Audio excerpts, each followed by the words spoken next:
अस्सलाम वालेकुम दोस्तों, मैं अरसलान चौधरी और मेरे पास कमेंट सेक्शन में जो सबसे ज़्यादा मिकदार में कमेंट्स देखने को मिलते हैं वो कुछ इस तरह से होते हैं कि सर हम बहुत ज़्यादा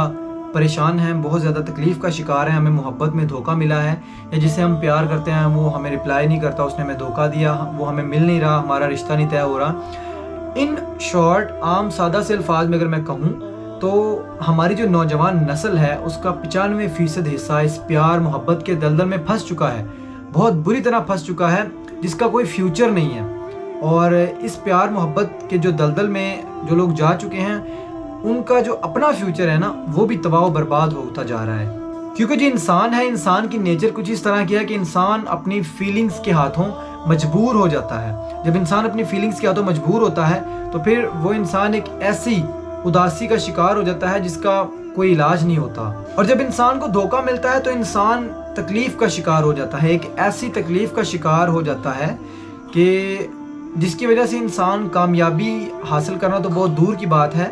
इंसान उठना बैठना सोना जागना खाना पीना सब कुछ भूल जाता है। तो जो इंसान मेंटली तौर पे डिस्टर्ब है वो इंसान तरक्की कभी भी नहीं कर सकता, वो इंसान अपना काम कोई भी अच्छे तरीके से परफॉर्म नहीं कर पाएगा। मैं अपनी वीडियोस में अक्सर एक जुमला बोलता हूँ कि ये लोग जो हमसे ये कहते हैं कि हम आपसे मोहब्बत करते हैं और हमारे लिए आपसे ज़्यादा इस दुनिया में कोई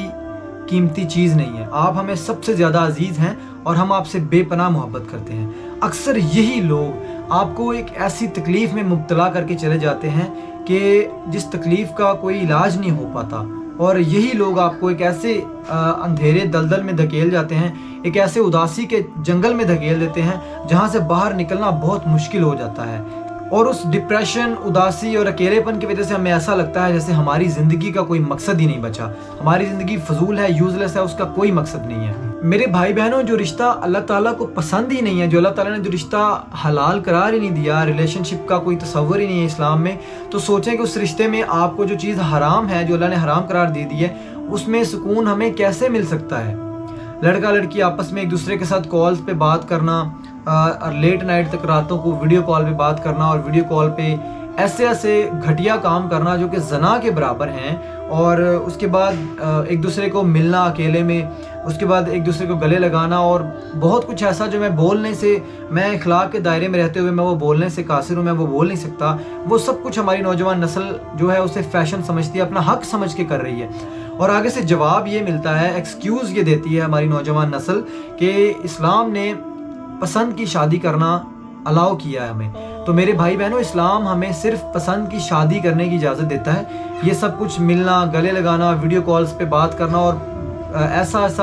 ऐसे घटिया काम वीडियो कॉल्स पे करना, ये हमें इस्लाम बिल्कुल इसकी इजाज़त नहीं देता। अगर इस्लाम ने इजाज़त दी है तो सिर्फ इतनी इजाज़त दी है कि आप लड़का और लड़की एक दूसरे को सिर्फ देख सकते हैं, पसंद कर सकते हैं। उसके बाद जो निकाह करवाने का मामला है वो अपने माँ बाप पे छोड़ें, वो आपके माँ बाप करेंगे। और ये बाकी जो इजाफी चीज़ें हैं ये सब के सब फजूल हैं, ये इस्लाम में इनकी इजाज़त हरगिज़ नहीं है, ये सब का सब हराम है। मिलना, बातें करना, डेट अकेले में मिलना, वीडियो कॉल्स पे बात करना, ये सब कुछ जो है ये हराम है, ये इस्लाम में हलाल नहीं है। और जो काम अल्लाह ने हराम करार दे दिया है वो उसमें हमारे लिए बेहतरी हो ही नहीं सकती। और जो लड़के और लड़कियां एक दूसरे को मोहब्बत के जाल में फंसाकर फिर एक बंदा किसी दूसरे को, मतलब लड़का लड़की को या लड़की लड़के को धोखा दे के उसको सारी ज़िंदगी के लिए डिप्रेशन के मर्ज़ में मुब्तला करके एक जहनी मरीज़ बना के चले जाते हैं, उनका दिल तोड़ के हमेशा के लिए चले जाते हैं। उन्होंने मोहब्बत को ये खेल बनाया हुआ है कि किसी को उसकी फीलिंग्स को अपने काबू किया और बाद में जो है उनका दिल तोड़ दिया।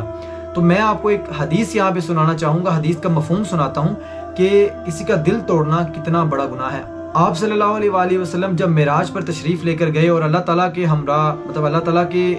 साथ आमने सामने जब आप सल्लल्लाहु अलैहि वसल्लम ने गुफ्तगू की, मुलाकात फरमाई, तो अल्लाह ताला ने आप सल्लल्लाहु अलैहि वसल्लम को कुछ राज की बातें बताई। तो उनमें से एक राज की बात आप सल्लल्लाहु अलैहि वसल्लम ने हज़रत आयशा रज़ियल्लाहु ताला अन्हा को बताई। और वो राज की बात ये है कि अल्लाह पाक ने नबी पाक सल्लल्लाहु अलैहि वसल्लम को फरमाया कि मैं तुम्हारी उम्मत में से जो बंदा किसी का टूटा हुआ दिल जोड़ेगा उसको बिना हिसाब किताब के जन्नत में भेज दूंगा। और इस जो बात का जो दूसरी साइड है, जो तस्वीर का दूसरा रुख है, वो ये है कि जो शख्स नबी पाक सल्लल्लाहु अलैहि वसल्लम की उम्मत में से जो उम्मती, जो मुसलमान किसी दूसरे मुसलमान का दिल तोड़ेगा وہ بنا حساب کتاب کے جہنم میں جائے گا۔ بے شک آپ نے جتنی مرضی نمازیں پڑھی ہوں، آپ نے جتنے مرضی روزے رکھے ہوں، یہ نبی پاک صلی اللہ علیہ وآلہ وسلم کی حدیث کا مفہوم ہے، اور